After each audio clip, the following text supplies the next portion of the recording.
Assalamualaikum warahmatullahi wabarakatuh. Nama saya Ahmad Adam Alanfal, NIM 1914201155, kelas PBSD semester 3. Saya akan menjawab pertanyaan dari UTS, Bank, dan Lembaga Keuangan Syariah. Pertanyaannya, nomor 1, jelaskan mengenai dampak buruk dari implementasi penggunaan riba dan masyir terhadap perekonomian.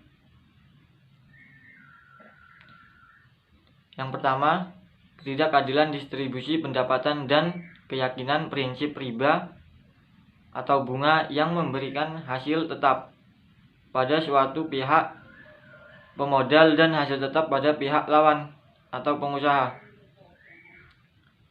Yang kedua, potensi eksploitasi terhadap pihak yang lemah dan keuntungan lebih berpihak pada orang-orang kaya.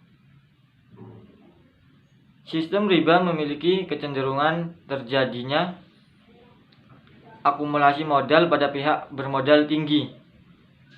Meskipun jumlah penabung kecil pada sistem perbankan konvensional jauh lebih besar daripada jumlah depositor besar, namun nilai total tabungan sangat kecil dibandingkan dengan nilai total deposito yang dihimpun sektor perbankan, dan hal ini berarti para deposan besarlah yang menikmati keuntungan dari sistem riba. Yang ketiga, alokasi sumber daya ekonomi tidak efisien. Prinsip dan sistem harga membawa kecenderungan alokasi dana tidak didasarkan atas prospek profitabilitas usaha, melainkan lebih pada dasar kemampuan pengembalian pinjaman dan jaminan. Demikian pula, judi tidak akan mentransfer sumber daya kepada pihak-pihak yang efisien, namun pada sifat untung-keuntungan. Dengan demikian, bisa dibayangkan apa yang akan terjadi jika sumber daya ekonomi dikuasai oleh masyarakat yang tidak produktif. Maka pertumbuhan ekonomi pun akan lebih lambat dengan diikuti distribusi yang tidak merata. Pertanyaan yang kedua, jelaskan fungsi dari Dewan Pengawas Syariah pada bank syariah dan sebutkan fatwa DCN terkait tabungan serta jabarkan akad apa saja yang digunakannya pada produk tabungan bank syariah. Tugas dan tanggung jawab Dewan Pengawas Syariah yaitu memberikan nasihat dan saran kepada direksi serta mengawasi prinsip bank agar sesuai dengan prinsip syariah. Menilai dan memastikan pemenuhan prinsip syariah atas pedoman operasional dan produk yang dikeluarkan bank. Mengawasi proses pengembangan produk baru bank.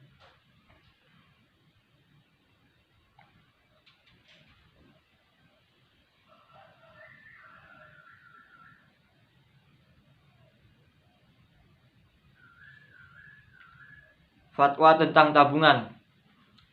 Yang pertama, tabungan ada dua jenis.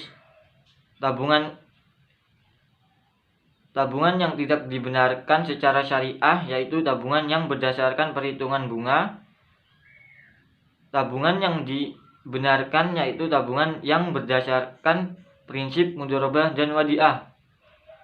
Yang kedua, ketentuan umum tabungan berdasarkan mudharabah.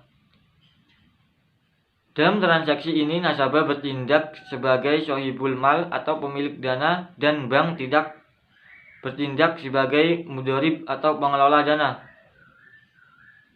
Yang ketiga, ketentuan umum tabungan berdasarkan wadiah. Bersifat simpanan. Simpanan bisa diambil kapan saja atau berdasarkan kesempatan. Tidak ada imbalan yang diisyaratkan kecuali dalam bentuk pemberian yang bersifat sukarela dari pihak bank. Soal yang ketiga,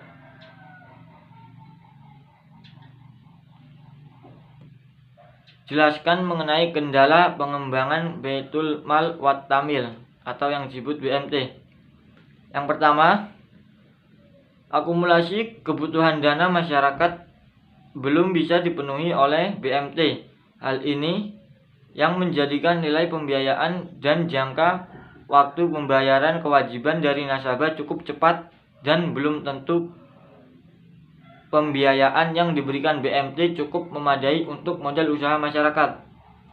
Yang kedua, walaupun keberadaan BMT cukup dikenal, tetapi masih banyak masyarakat berhubungan dengan rentenir. Hal ini disebabkan masyarakat membutuhkan pemenuhan dana yang memadai dan pelayanan yang cepat. Walaupun ia membayar bunga yang cukup tinggi, ternyata ada beberapa daerah yang terdapat BMT masih ada rentenir. Artinya, BMT belum mampu memberikan pelayanan yang memadai dalam jumlah dana dan waktu. Yang ketiga, beberapa BMT cenderung menghadapi masalah yang sama. Misalnya, nasabah yang bermasalah. Kadang ada satu nasabah yang tidak hanya bermasalah di satu tempat, tetapi di tempat lain juga bermasalah.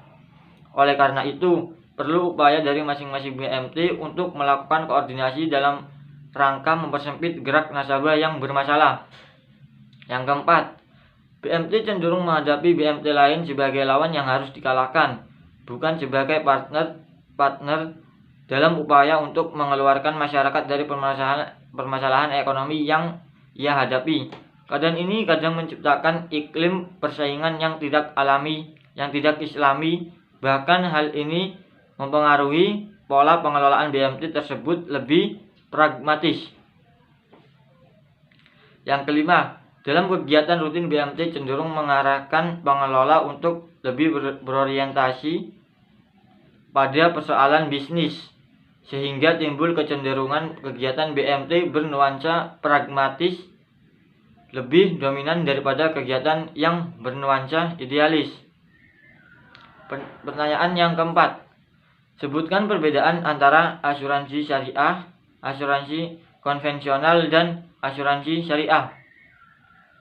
Yang pertama, ada akad. Asuransi konvensional menggunakan akad tabaduli, yakni akad jual beli. Tentunya di dalam akad jual beli menurut syarat harus jelas ada penjual, pembeli, barang atau objek yang diperjualbelikan, harga dan sigat. Sedangkan dalam asuransi syariah, akad yang digunakan adalah akad takaful, akad tolong-menolong, yaitu suatu akad tolong-menolong sesama peserta. Jika salah seorang peserta terkena musibah, maka peserta yang lainnya membantu dengan dana tabarru atau dana sosial. Yang kedua, prinsip dasar. Dalam asuransi syariah menggunakan pola saling menanggung risiko antara perusahaan dan peserta. Sedangkan dalam asuransi konvensional memindahkan risiko dari peserta kepada perusahaan secara penuh. Yang ketiga, kepemilikan dana. Kepemilikan dana pada asuransi syariah merupakan hak peserta. Perusahaan hanya sebagai pemegang amanah untuk mengelolanya secara syariah. Sedangkan pada asuransi konvensional, dana yang terkumpul dari nasabah menjadi milik perusahaan, sehingga perusahaan bebas menentukan alokasi investasinya. Yang keempat, objek. Dalam asuransi syariah membatasi pengelolaan dananya hanya untuk objek-objek yang halal, jelas, dan tidak boleh mengandung syubhat.